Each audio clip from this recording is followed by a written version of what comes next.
उन 100 कुओं में से पहला कुआं है जिन्हें हम इस वीडियो में बनाने वाले हैं। पानी पानी पानी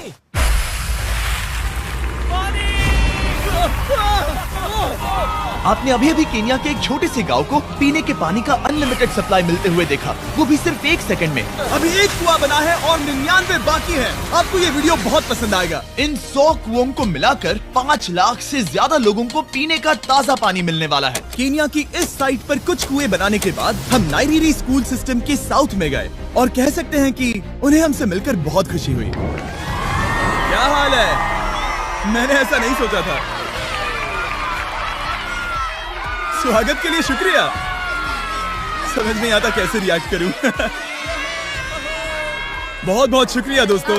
हमारे आने पर इस गांव ने हमारा जोरों से स्वागत किया और नोलन इसमें थोड़ा खो गया। नोलन जैसा अजीब इंसान मैंने कभी नहीं देखा और ये मेरी गलती नहीं है। और फिर वहाँ का स्कूल देखने के बाद ये रहे हमारे मेहमान। क्या हाल है? दिन अच्छा बीत रहा है ना? सबसे मिलकर अच्छा लगा। सबको गुड डे। एक टीचर ने मुझे दिखाया कि स्टूडेंट्स कहाँ से पानी पीते हैं, जो कि एक बहुत ही अनसेफ नदी से आ रहा था। तो आपके स्टूडेंट्स यहीं से पानी पीते हैं? हाँ ये बुरी बात है। हाँ, स्टूडेंट्स हमेशा डायरिया जैसी बीमारी, टाइफाइड जैसी बीमारी की कंप्लेंट्स करते हैं क्योंकि वो ऐसा पानी पीते हैं। तो हाँ। हम कोशिश करते हैं, पर देख रहे हो ना, अब क्या कहा जाए। पर क्या करे, जिंदगी तो जीनी ही है और पानी तो सबको चाहिए होता है। जाहिर है कि इनकी हालत सच में बहुत खराब है।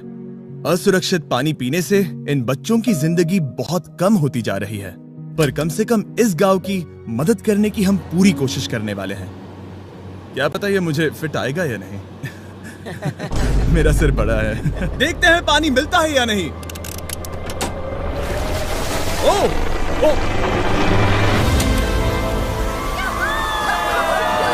बारिश हो रही है, क्या नजारा है। पानी जमीन से बाहर आने के बाद उसे ऐसे बैरल्स में इकट्ठा किया गया और बैरल्स को वाटर टावर्स पर लगाने के बाद आसपास के गांव के लोगों के पास सिर्फ पीने के लिए साफ पानी ही नहीं था, पर एक प्रेशराइज्ड वाटर सोर्स भी था, जिसका मतलब है कि लॉन्ड्री के लिए सुरक्षित पानी भी मिलेगा। और खींचो। मुझे बताओ ये नोलन की मॉम से कितना हैवी है? नोलन की मॉम से दुगना। ओह गॉड। मैं तुम्हें यहाँ से धकेल दूंगा। ठीक है, इसे अब यहाँ रख दो।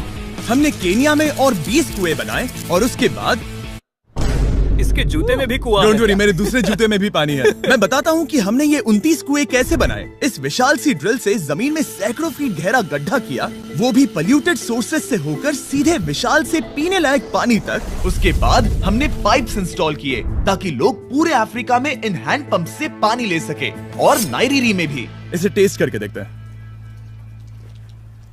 पानी जैसा है। मुझे इस 5 गैलन ड्रम को भरने के लिए 5 मिनट लगे। इससे एक दिन में कितना पानी मिल सकता है? 3600 गैलन्स एक दिन में। ये न केवल स्कूल के 400 बच्चों को कवर करेगा, बल्कि स्कूल के आसपास के गांव वाले भी इसका अच्छे से इस्तेमाल कर सकते हैं। पानी के लिए शुक्रिया आपका। कोई बात नहीं। ये पंप नॉन स्टॉप 30 सालों तक चल सकता है। आपको लग रहा होगा कि इस तरह का बड़ा काम करने के लिए एक बड़े गवर्नमेंट की जरूरत पड़ेगी, पर ये सच नहीं है। ये प्रॉब्लम सुलझाना बिल्कुल मुमकिन है और ऐसी चीजें करने के लिए इंसानियत को आगे आना ही चाहिए। आपकी कामयाबी का राज क्या है? सच कहूँ तो ऐसा कुछ खोजो जो तुम्हें करना पसंद है, उसे लंबे समय तक करो और तुम्हें कामयाबी जरूर मिलेगी। मैं इससे बहुत करीब लाने वाला हूँ, देख रहे हो? मजेदार है ना? जरा ऊपर देखो, वो रिकॉर्ड कर रहा है। ठीक है, मैं इसे करीब लाने वाला हूँ। ठीक है। हाँ, तुम खुद को देख सकते हो। हम इस गांव के लिए भी कुआं बना पाए, इस गांव के लिए भी और इन दूसरे 12 गांवों के लिए भी। और जब हम ये पंप्स लगा रहे थे, तब हमने यहाँ के एक स्कूल को नए कंप्यूटर से अपग्रेड भी कर दिया। बच्चों को ये कैसा लगा? शुक्रिया, सच में उन्हें ये बहुत पसंद आया। खुशी है कि सब ठीक से हो गया। हमने क्लासरूम्स में नया फर्नीचर भी लगाया, उसके साथ कुछ शेल्व्स नई बुक्स के साथ, और सभी स्टूडेंट्स को एक फुटबॉल भी दिया। Thank you mister beast, thank you. यहाँ तक कि सभी क्लासरूम्स में नए व्हाइट बोर्ड्स और प्रोजेक्टर्स भी लगाए। आप सबको ये प्रोजेक्टर पसंद आया? हम चौक का इस्तेमाल कर रहे थे जिससे बहुत डस्ट होता था, लेकिन आज सब कुछ साफ है। हमें इस बात की खुशी है। कोई बात नहीं, इतना तो कर ही सकते हैं। पर जब हम 45वें कुएं की साइट पर गए, तब एहसास हुआ कि वहाँ का हाल और भी बुरा है। जब भी उन्हें पानी की जरूरत पड़ती थी, तब उन्हें जंगल से 1 मील खतरनाक रास्ता तय करके जाना पड़ता था, जो एक विशाल सी पहाड़ी से जाता है। मैं जल्दी उठता हूँ, लगभग सुबह 4 बजे, ताकि मैं स्कूल के लिए पानी ला सकूँ। यहाँ से पानी निकालना सेफ नहीं है। ये जगह बहुत स्लिपरी है, जिससे किसी को चोट लग सकती है। हमने उनके कुएं पर काम करना शुरू किया, तब उन्होंने मुझे दिखाया कि वो पानी कहाँ से निकालते थे। आपको दिन में ऐसे कितने चक्कर लगाने पड़ते हैं? 2 बार। दिन में 2 बार? ओह वाह, तो एक आम स्टूडेंट ऐसा ही कुछ ले जाता है? हाँ। ओह गॉड, अगर 200 स्टूडेंट्स ऐसा रोज करते हैं तो ये कितना मुश्किल होगा? बहुत मुश्किल हो सकता ओह गॉड, ये ढलान तो बहुत बड़ी है। अरे यार, ये ढलान तो रुकने का नाम ही नहीं ले रही। हर रोज मैं सच में दंग रह गया कि ये चढ़ाई कितनी मुश्किल थी। ये सब इतना कुछ करते हैं ताकि वो यहाँ तक पहुँच सके, जहाँ इन्हें साफ पीने का पानी मिल सके। आमतौर पर आप पानी यहीं से लेते हो? हाँ। और पानी भरने के बाद ये जग्स लगभग 18 किलो तक हो जाते हैं, जो इन बच्चों के लिए पहाड़ियों से ले जाने के लिए बहुत मुश्किल है। लेडीज आराम से ये 2 उठा सकती हैं। तो मैं अभी जरूर ले जा पाऊंगा। और एक बार हमने जग्स भर लिए, उसके बाद वक्त था वापस ऊपर जाने का। जल्दी करो, चलते हैं। इससे तो पसीना भी नहीं आ रहा है। मैं ले लूंगा। और अब घंटों तक असुरक्षित पानी को इकट्ठा करने के बजाय उनका नया पंप स्कूल के बस 10 फीट दूर था, तो अब ये यहाँ से पानी ले सकते हैं। बहुत थक गया हूँ। और फिर हम गए हमारे अगले गांव में, जहां हमने बनाया हमारा 46वां कुआं। पर हमें एक प्रॉब्लम से गुजरना पड़ा। हमने देखा कि ये गांव आधे से बटा हुआ है, वो भी इस खतरनाक सी नदी से। ये अभी इतनी खतरनाक नहीं लगेगी, पर जब बारिश का मौसम आता है, पानी ऊपर तक आकर इस पुल को पूरी तरह से निगल लेता है।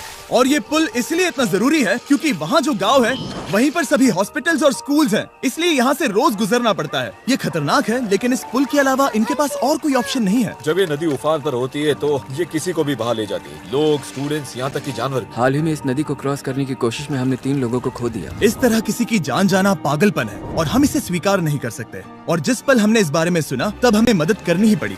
तो पंप तक जाने वाले पुल को जब हमने ठीक करना शुरू किया, तब हमने केनिया से 2000 मील दूर जिम्बाब्वे देश का भी सफर तय किया। अफ्रीका में आए 1 हफ्ते से ज्यादा हो गया है और अब भी कई पंप्स लगाने बाकी हैं। तुम में से बदबू आ रही है। पर मैंने सुबह ही शावर लिया था। बात होते ही मैं हाथ नीचे ले लूंगा। इस काम के लिए मैं तुम दोनों पर भरोसा कर सकता हूँ? हाँ। हमें सबसे पहले एक लोकल हॉस्पिटल की जांच करनी थी, जहाँ साफ पानी की सख्त जरूरत थी। अंदर जाने पर हमें पता चला कि इस क्लिनिक की इस गांव को कितनी जरूरत थी। 1 साल में यहाँ पर कितने बच्चे जन्म लेते हैं? 1 महीने में करीब 50। इसका मतलब 1 साल में पूरे 600। वाह! पर दुख की बात यह है कि इन प्रेग्नेंट महिलाओं को सिर्फ पानी लाने के लिए 1 मील तक जाना पड़ता है और इन भारी बकेट्स को लेकर वापस आना पड़ता है। पर अच्छी खबर ये है कि हमने इनकी पैसों से मदद की यहाँ पर एक मॉडर्न पंप लगाने के लिए। और अब बस देरी थी इसे शुरू करने की। ठीक है नोलन, क्या तुम तैयार हो? मैं तैयार हूँ। ओवर। मुझे एक ड्रामेटिक जूम इन दो। नोलन, मैंने बटन दबा दिया है, ये काम कर रहा है? पानी आ रहा है। आप जाकर चेक करना चाहेंगे? हाँ। वहाँ पर? हाँ, चलो चलते हैं। लोगों को पानी मिलता देख मुझे आखिर बहुत अच्छा खुशी हो पानी रही मिल ही है। गया। ये सच में कमाल की बात है। हमारा नोलन एक प्रोफेशनल डांसर है। हाँ। यकीन नहीं हो रहा, मैं डांस कर रहा हूँ। वो कर क्या रहा है? ओह गॉड, सॉरी, मैं नहीं चाहता कि आप इसे और देखें। साफ पानी मिले ये पक्का करने के अलावा इस गांव में बहुत से स्टूडेंट्स को ट्रांसपोर्टेशन की भी दिक्कत थी, तो हमने इन सबको नई साइकिल्स देने का फैसला किया। बच्चे बहुत ज्यादा हैं, पर हमने साइकिल्स भी उतनी ही खरीदी हैं। सच बताऊं तो मुझे साइकिल चलाना नहीं आता। जिमी को सिर्फ साइकिल देना आता है। कभी इसे चलाना नहीं सीखा। तो चलो हम एक रेस लगाते हैं। 3, 2, 1, गो! ओह माय गॉड, सभी मुझसे आगे जा रहे हैं। संभल के, मुझे चलाना नहीं आता, किसी को उड़ाना नहीं चाहता। तुम इसे चलाओगे? ठीक है, जाओ चलाओ। ओके। और इन्हें साइकिल्स देने के बाद हमने तब तक पंप्स लगाए जब तक हम पहुंच गए कुआं नंबर 69 तक। ये कुआं सोलर पावर्ड है, जो गांव के किसानों के लिए खास बनाया गया है, ताकि इनकी फसलों और जानवरों को जरूरत से ज्यादा पानी मिल सके। चाहे गर्मी हो या फिर बिजली ना हो, इससे कोई फर्क नहीं पड़ेगा। हर एक पैनल है 200 वॉट्स का, जो एक पंप से जुदा है। ये पंप हर घंटे 5000 लीटर पानी खींच सकता है। बेसिकली ये अनलिमिटेड पानी का सोर्स है इस पूरे गाँव के लिए। ये बहुत बढ़िया है। और जिम्बाब्वे छोड़ने के बाद हम चाहते थे कि अफ्रीका की सभी कम्युनिटीज को पानी मिलता रहे, इसलिए हमने और कुछ पंप्स बनाए युगांडा में, सोमालिया में और कैमरून में। कैमरून में हमने क्या क्या किया ये देखने के लिए फिलैंथ्रोपी चैनल पर हम जल्द ही एक वीडियो अपलोड करने वाले हैं। इन गाँव में वक्त बिताने पर मुझे एहसास हुआ कि पंप्स लगाना कितना जरूरी होता है। कैसे ये खेती को पानी देते हैं, भूखे का पेट भरते हैं, कैसे ये हॉस्पिटल्स को साफ सुथरा रखते हैं और सबसे जरूरी कैसे ये आने वाले पीढ़ी के बच्चों के लिए लंबी और हेल्दी जिंदगी जीने में मदद करते हैं और इससे कम्युनिटीज का भविष्य भी सेफ हम होता है। बहुत समय से इंतजार कर रहे हैं साफ पानी के लिए। Water is life. और कुछ लोकल लोगों की मदद से हमने आखिरकार ये पुल पूरा कर ही लिया, जिसे ये कम्युनिटी अगले 100 सालों तक इस्तेमाल कर सकती है। कई जिंदगियां बचेगी, परिवार एक साथ आएंगे, परेशानियां चली जाएंगी। इस वीडियो में हमने जो 100 पंप्स लगाए हैं वो कई जिंदगियां बदल देंगी, पर ये काफी नहीं है। इसीलिए मैं चाहता हूं कि आप जाने से पहले beachphilanthropy.org/wells पर जाएं और मुमकिन हो तो पैसे डोनेट करें। मैं सच कह रहा हूं, हमें इस वीडियो से एक पैसे का भी फायदा नहीं हो रहा है। इस वीडियो से जितने भी पैसे आएंगे वो 100% इन पंप्स को बनाने में खर्च होंगे, वो भी पूरी दुनिया में। पता है ये अजीब है कि एक यूट्यूबर को ये सब करना पड़ रहा है, पर किसी को तो करना ही होगा। अगर कोई नहीं करेगा तो हम ये करेंगे ही। आप देख सकते हैं इस काम से कई कम्युनिटीज की जिंदगियां बदल रही हैं। और फाइनली 100वां पंप। ओह माय गॉड, मुझे माफ कर